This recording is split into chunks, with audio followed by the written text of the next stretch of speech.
you. I feel good, you look great. I like you, I can't wait. A first time, a first date. You're so fine, I'm so late. You sip wine. Halo semua, salam sejahtera Malaysia.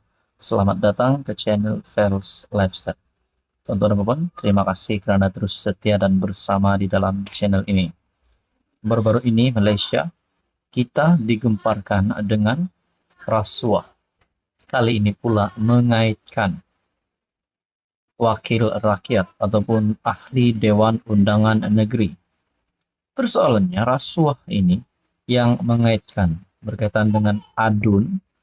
Adakah terlibat daripada mana-mana kepimpinan pembangkang ataupun kepimpinan daripada kerajaan?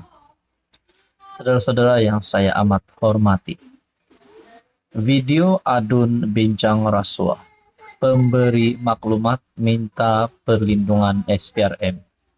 Dalam artikel yang lain daripada Malaysia Kini, melalui kenyataan daripada Fahmi Fadzil, rasuah adun, pemberi maklumat wajar lapor SPRM, identiti dirahsiakan. Ini adalah berkaitan dengan rasuah adun. Sekurang-kurangnya 8 rakaman video mengaitkan beberapa adun yang didakwa membincangkan rasuah bernilai ratusan ribu ringgit yang diberikan kepada mereka sebagai balasan untuk mendapatkan proyek di sebuah negeri. Ini termasuk mereka yang memegang jawatan kanan dalam pentadbiran negeri tersebut. Difahamkan, terdapat lebih banyak rakaman video juga melibatkan adun-adun lain daripada negeri itu.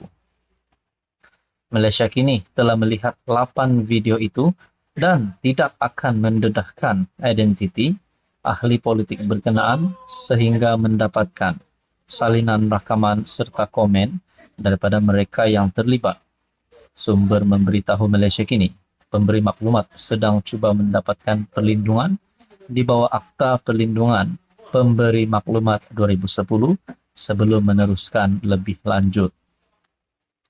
Pemberi maklumat bersedia untuk mendedahkan maklumat sulit berhubung isu ini, tetapi dia mahu memastikan perlindungan untuk dirinya sendiri. Jadi saudara-saudara, menjadi persoalan, siapakah adun tersebut? Ahli perniagaan tersebut juga memberikan kelonggaran kepada para adun terbabit untuk membayar balik secara ansuran. Difahamkan, pertemuan berlaku selepas kerajaan negeri membatalkan lesen projek tersebut, menyebabkan ahli perniagaan itu menuntut agar para adun berkenaan mengembalikan wang yang dalam beberapa kes hanya merupakan bayaran awal daripada jumlah sebenar yang dijanjikan. Beberapa adun mengaku telah menggunakan wang tersebut, manakala seorang lagi berkata dia boleh mengembalikan RM300,000 tanpa ansuran kerana jumlah tersebut kecil. Jumlah yang disebut mencecah ratusan ribu ringgit. Dalam satu kes, seorang ahli politik veteran diingatkan dia akan menerima hampir RM3 juta jika urusan itu berjalan. Malaysia Kini sedang menghubungi Ketua Pesuruhjaya Azam Baki, SPRM, untuk mendapatkan maklum balas pihak berkuasa. Manakala kepimpinan kerajaan melalui Fahmi Fadzil merujuk isu klip video mengenai beberapa adun membincangkan rasuah. Jurucakap kerajaan Fahmi Fadzil berkata, pemberi maklumat akan diberi perlindungan mengikut undang-undang. Pemberi maklumat ini wajar buat laporan SPRM. Ini termasuk identiti pemberi maklumat, serta maklumat yang diberikan adalah dirahsiakan. Jadi saudara-saudara, tonton dan Anda rasa siapakah pemimpin ini ataupun adun ini? Kalau benar daripada mana-mana kepimpinan kerajaan maupun pembangkang, sudah selayaknya untuk disiasat. Tuan-tuan, apa komen Anda? Halo semua, salam sejahtera Malaysia. Selamat datang ke channel Fels Lifestyle. Terima kasih tuan-tuan, saudara-saudara, kerana terus setia dan bersama di dalam channel ini. Ini adalah satu pendedahan yang pasti mengejutkan Muhyiddin, mengejutkan Mahathir, dan mengejutkan ramai lagi kepimpinan politik, terutamanya yang mahu menumbangkan Datuk Seri Anwar Ibrahim, khususnya pada pilihan raya umum ke-16 nanti.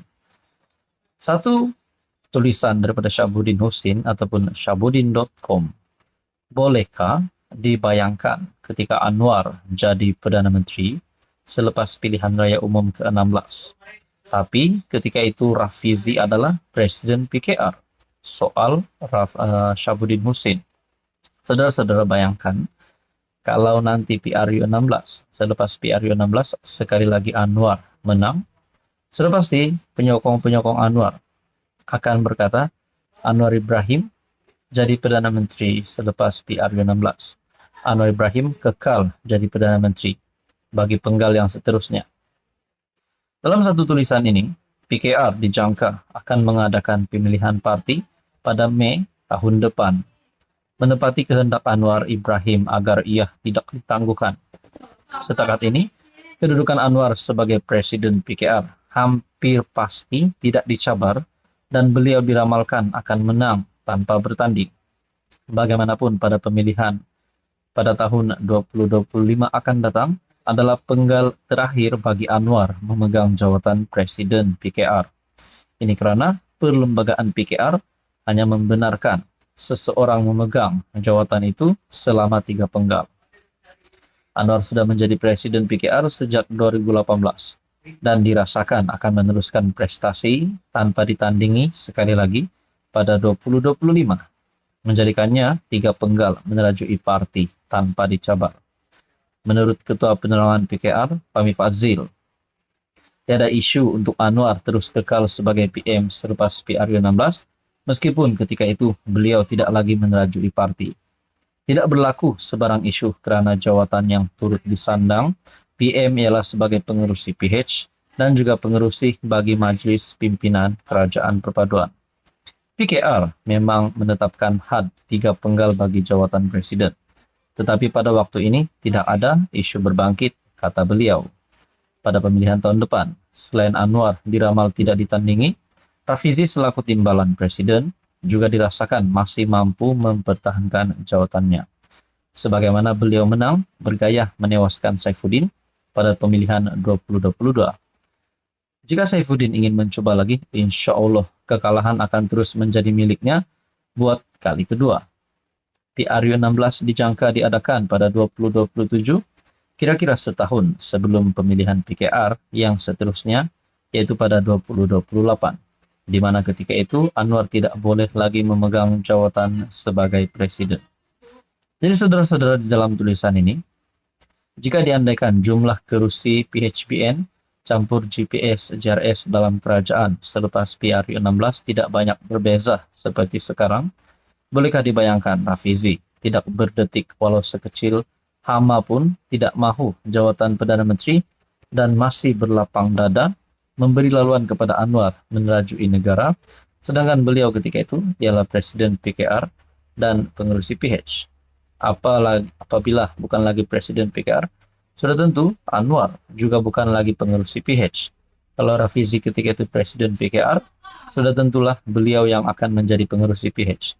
Jadi saudara-saudara, adakah Rafizi mempunyai harapan yang cerah untuk menjadi Perdana Menteri sekiranya PH menerajui Kerajaan Perpaduan pada kemenangan selepas PRU 16 nanti? Nah saudara-saudara, ataupun mungkin Rafizi